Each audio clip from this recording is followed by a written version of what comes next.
بسم اللہ الرحمن الرحیم۔ السلام علیکم، میں ہوں سید سردار احمد پیرزادہ۔ آپ کو گرے زون ود سردار پیرزادہ میں ویلکم۔ ہمارا بحیثیت قوم اور انفرادی طور پر بھی یہ مزاج ہے کہ ہم کسی بات کو لے کر فوری طور پر خوش ہو جاتے ہیں اور فوری طور پر غم زدہ ہو جاتے ہیں اور اس کے بعد پھر وہ بات بھول جاتے ہیں، لیکن جب وہ بات یا وہ ایشو ہمیں اسٹرائک بیک کرتا ہے تو پھر ہمیں یاد آتا ہے کہ ہمیں اس پر پہلے سے پلاننگ کر لینی چاہیے تھی۔ ریسنٹلی افغانستان کے حوالے سے جو ہم نے خوشیاں منائیں اور بے پناہ ہم نے کامیابیوں کا دعویٰ کیا کہ ہماری فورن پالیسی میں بہت سی کامیابیاں سمٹ آئی ہیں اور دشمنوں کو ناکامی ہوئی ہے اور دھول چاٹنا پڑی ہے، اس بارے میں چند انکشافات سامنے آئے ہیں جو کہ بہت تشویشناک بھی ہیں اور غور طلب بھی ہیں۔ اس کے علاوہ کچھ ایسی باتیں جو مستقبل میں ہو سکتی ہیں، اس بارے میں ہمیں ابھی سے پلاننگ کرنی ہوگی۔ سب سے پہلی بات کہ ہم یہ عمومی طور پر کہہ رہے تھے کہ جی امریکہ کو شکست ہو گئی، بے شک شکست ہوئی ہے، لیکن کیسے سسٹمیٹیکلی ہوئی ہے اور اس کا امریکہ نے کیسے سدباب کیا اور مستقبل میں کیا پلاننگ کر رہے ہیں، یہ بات بہت اہم ہے۔ اب یہ جو بات انکشاف کے طور پر جو بات اندر کی بات سامنے آئی ہے وہ یہ آئی کہ امریکن جو پالیسی میکر تھے، جو ان کے سیکرٹس جو معاملات چلا رہے تھے، انہوں نے بہت دفعہ پلاننگ کی اور سوچا کہ میدان جنگ میں ہمیں کامیابی ہو سکے افغانستان کے اندر، لیکن ان کا اینڈ ریزلٹ یہ تھا کہ ہم جتنا افغانستان میں جنگ کی طرف جا رہے ہیں ہماری کامیابی کا امکان نہیں ہے، اس لیے ہمیں ایک دوسرا راستہ اختیار کرنا پڑے گا۔ یعنی انہوں نے اپنے مقصد کے لیے دوسرا راستہ اختیار کیا اور وہ تھا کہ طالبان کو مذاکرات کی میز پر لایا جائے اور اپنی شرائط کسی نہ کسی طریقے سے منوا لی جائیں۔ اس کے لیے انہوں نے زلمے خلیل زاد کو آگے کیا اور ان سے یہ کام لیا جو انہوں نے بخوبی انجام دیا۔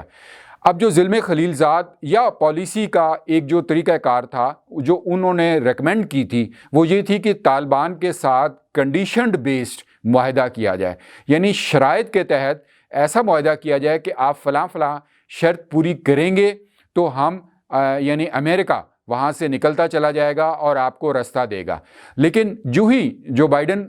نے سامنے آئے اور انہوں نے آفس اپنا سنبھالا تو انہوں نے ایک دم سے کیلنڈر بیسڈ اپنا وہ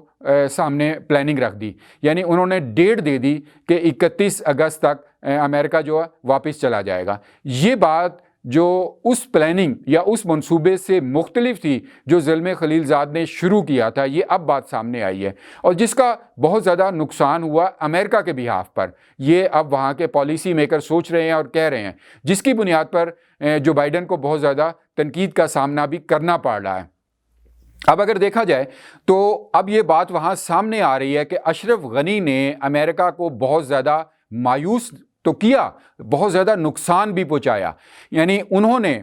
اب واضح طور پر یہ کہنا شروع کر دیا ہے امریکن پالیسی سازوں نے کہ جو اشرف غنی نے یہ بات کی تھی وہاں سے فرار ہوتے ہوئے کہ میں بہت خون خرابے کو بچانے کے لیے حکومت چھوڑ کے جا رہا ہوں، یہ امریکن پالیسی سازوں کا یہ انکشاف سامنے آیا ہے کہ یہ بات ٹوٹل غلط تھی، کیونکہ طالبان جو اس حد تک آپ سمجھیے کہ زلمے خلیل زاد نے طالبان کو منا لیا تھا کہ جو انکلوسیو گورنمنٹ ہوگی مستقبل کی اس میں اشرف غنی کی حکومت کے کچھ اہم افراد بھی شامل ہوں گے، اور طالبان کسی حد تک اس بات کو مان گئے تھے، لیکن جو ہی اشرف غنی نے ایک دم راہ فرار اختیار کی تو اس کا نقصان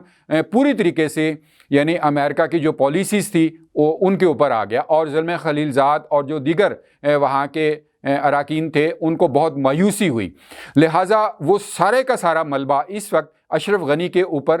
ڈالا جا رہا ہے۔ اب دیکھیے کہ اشرف غنی جو بنیادی طور پر پاکستان کے بہت اگینسٹ ایک افغان پریزیڈنٹ تھے موجودہ دور کے، اور اس کے ساتھ ساتھ ان کے بارے میں یہ کہا جا سکتا ہے کہ وہ انڈیا کے بہت بڑے حامی تھے اور انڈیا کو بہت بڑی سپورٹ ہو رہی تھی ان کے ہونے سے، لہٰذا انڈیا جو اس وقت بیک فٹ پہ چلا گیا ہے اور ہم سوچ رہے ہیں کہ مستقبل میں انڈیا شاید ایسا اس کو مایوسی ہو افغانستان میں، لیکن شاید ایسا نہیں ہے، کیونکہ جو مستقبل کی پلاننگ بن رہی ہے اس میں یہ بات سامنے آ رہی ہے کہ امریکہ جو پیچھے گیا ہے اور جو مستقبل میں پلان کر رہا ہے، یہ ان کے اندر کی باتیں سامنے آ رہی ہیں، وہ 2-3 شرائط پر اب کام کریں گے جو کہ انڈیا کو بہت سپورٹ کرتی ہیں اور انڈیا ان کے ساتھ مل کر آگے آ سکتا ہے۔ نمبر 1 بات وہاں پر یہ شرائط ہوگی، وہاں یہ فورسی کیا جا رہا ہے کہ شاید جب افغانستان کی اکنامکس کولیپس کرے گی، وہاں کی معیشت ڈوبے گی، تو وہاں سول وار شروع ہوگی، اور امریکہ تمام تر دنیا کی اپیلوں کے باوجود جو افغانستان کے جو اماؤنٹ ہے، جو ان کے فروزن اکاؤنٹس ہیں، وہ فریز ہی رکھے گا، سامنے نہیں کرے گا جب تک کہ 2 شرائط پر طالبان پورے نہیں اتریں گے۔ ایک نیا فارمولہ لایا جا رہا ہے۔ نمبر 1 اس میں ہوگا کہ اربن اور شہری اور دیہی علاقے جو ہیں افغانستان کے، ان کے بارے میں طالبان کی کیا پالیسی ہوتی ہے، یکساں پالیسی ہونی چاہیے۔ نمبر 2 اس حوالے سے ہوگا کہ طالبان جو سیکولر اور مذہبی، ریلیجس اور سیکولر جو وہاں کے طبقے ہیں، ان کو لے کر کیسے چلتے ہیں۔ اس بارے میں امریکہ مستقبل میں ایک پالیسی یا ایک فارمولہ سامنے لائے گا جو کنڈیشن بیسڈ ہوگا طالبان کے ساتھ تعاون کے حوالے سے۔ اب جو آخر میں بات ایک سوچنے کی ہے کہ یہ چیزیں شاید طالبان اس طریقے سے پوری نہ کر پائیں، اور لہٰذا جو ان کو دوبارہ سے مستقبل میں ایک خطرات لاحق ہیں، اس کا سارا فال آؤٹ پاکستان پر آئے گا، اور پاکستان کے وہ ادارے جو سینسیٹیو ادارے ہیں ان کو یہ سب فیس کرنا پڑے گا۔ اس بارے میں ہم نے اب تک کیا پلاننگ کی ہے، یہ بہت اہم ہے۔ وہ سطحی خوشی، جو فوری خوشی جو ہمارا فورن آفس یا ہمارے لوگ جو اینکر پرسنز یا دیگر سوسائٹیز کے لوگ منا رہے تھے، ان کو یہ سوچنا ہوگا کہ مستقبل میں جو ایک بھرپور خطرات سامنے آ رہے ہیں، اور امریکہ اور دیگر لوگ مل کر، اور خاص طور پر ہمارے دشمن